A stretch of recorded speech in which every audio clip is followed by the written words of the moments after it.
As a Project Pagbasa volunteer teacher,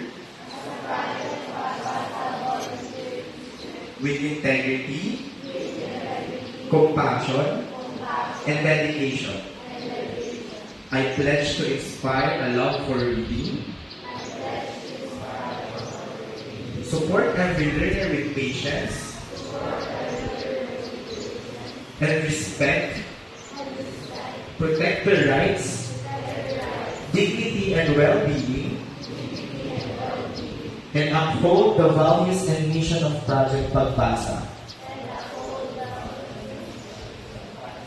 I will serve wholeheartedly,